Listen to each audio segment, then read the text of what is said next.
Theresa May has been accused of betraying workers by watering down her promise to put employees on company boards. It's true. She now says she won't force companies to do it, but that workers will still be represented. In this case, rowing back is the right thing to do. Business is often complicated, and I've worked at every level, starting as a checkout girl, working my way up right through to the top and consulting on the boards of FTSE 100 companies. Whilst companies must listen to and, of course, respect their employees, forcing them to put workers on the board is the wrong move.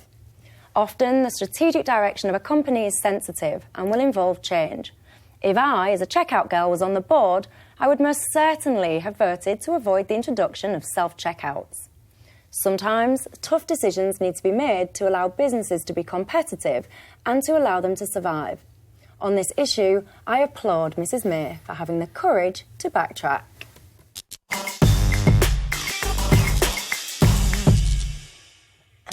Hello, Michelle. I'm quite surprised that you think that. I would have thought you were somebody who would actually agree with having all levels of the business represented at a board level. I recognise and understand and see the value in all levels of stakeholders within a business having their interests heard and understood by the board. I think any business that disregards their employees, their customers, their suppliers are foolish. But mandating an organisation to force those employees onto the board, I think will be counterproductive as opposed to productive. I think that you can listen to employees' views in various different ways, whether it's representation groups, works councils. There's so many different ways that you can do it. And I'm not saying, don't misunderstand me, don't think I'm saying employees' views don't matter. That's not what I'm saying. But you don't believe they belong in the boardroom? No, putting them on the board will, I think, slow down decisions. It will create conflicts of interests in various different cases. And I've worked on significant business transformation programmes, and this is what's formed my view, because I think if you put those employees on the board and involve them in those first initial decision-making, it would really slow things down. But don't you... Sorry. She said this just before she became party leader. Actually, we've got a clip. Can we see the clip Absolutely. first? She made this promise before she became leader and again at Tory party conference. Let's have a look. Too often, the people who are supposed to hold big business accountable are drawn from the same narrow social and professional circles as the executive team. And too often, the scrutiny they provide is not good enough. A change has got to come.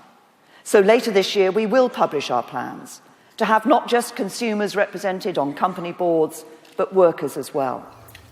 Wow, a politician backtrack? Never. Yeah, but why? But what's her motive? Why did she say that in the first place and then back down? Because the argument's not a complicated one. You've set it out, and actually, if it's not appropriate to have everybody represented at board level, why would you suddenly change your mind? But you've got to look at when that happened and why she said that. You know, this was straight after Brexit, and I think when you look at the problems that we've had in terms of the growing levels of income inequality, the fact that wages have stagnated, I think it's all of those reasons why a Theresa May would suggest something like this. And actually, don't you think, Michelle, there is a real disconnect between the top and the bottom? And that's part of what's causing all the problems we have at the moment. So this is a way of making sure that there's a level conversation, because at the moment, if it's just sort of dealing with the unions in their space, there's still a kind of top-down approach. Whereas if somebody is a valid board member, but there always has been a top-down approach. Surely. You've been on more boards than still. Approach is working. Right. What I want to know is your view. I must have been on 20. I agree with her.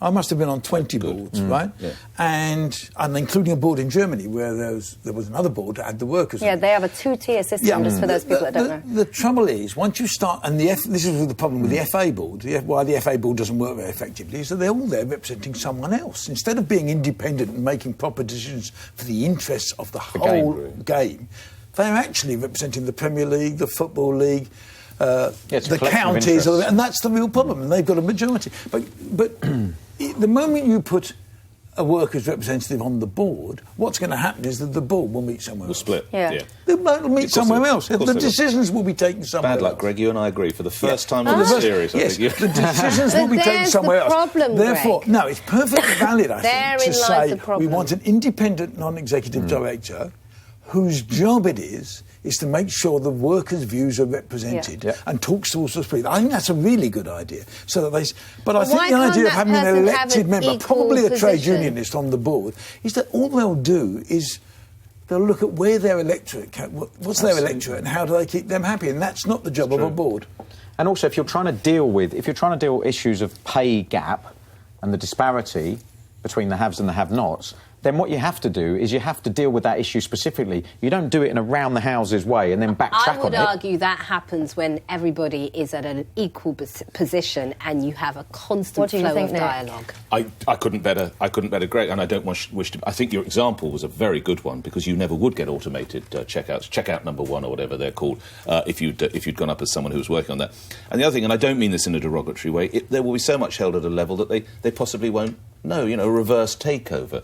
Directors' emoluments, they'll probably call for the ointment. They won't know necessarily what they're talking about. So I just don't think it works for anybody. Anything just accept it, June. You're taking a beating over this one. You're being beaten like a rented mule over this one. You are losing big time. I think the workers would agree with me. No, I'm not sure they would, because if the only way you can be on the board is you're elected by a certain constituency, you then are answerable to that constituency. What about... Therefore, you're not an independent board director at all. What about looking at selecting staff members to then train to become potential board members, board ready, which is what happens, to then introduce training them to boards, having had that experience. That but then the argument will be: are they elected? Do they come from the trade unions, or are they chosen by the management? You've got to be very careful. I mean, one of the jobs of the board is to hold the management to account. And actually, where I think boards have failed in this country, certainly in terms of money, is they haven't. They've actually said, that's a good point. They should have held them greater to account. So the remuneration committee should be quite tough on the management, which it's not in an awful lot of companies. Just quickly, do you think that we should stick with our unitary single-tier board system, or do you think we should move more to two tiers, like a Germany, for example? No, I think the board system works quite well, as long as they are independent and that the management doesn't control it.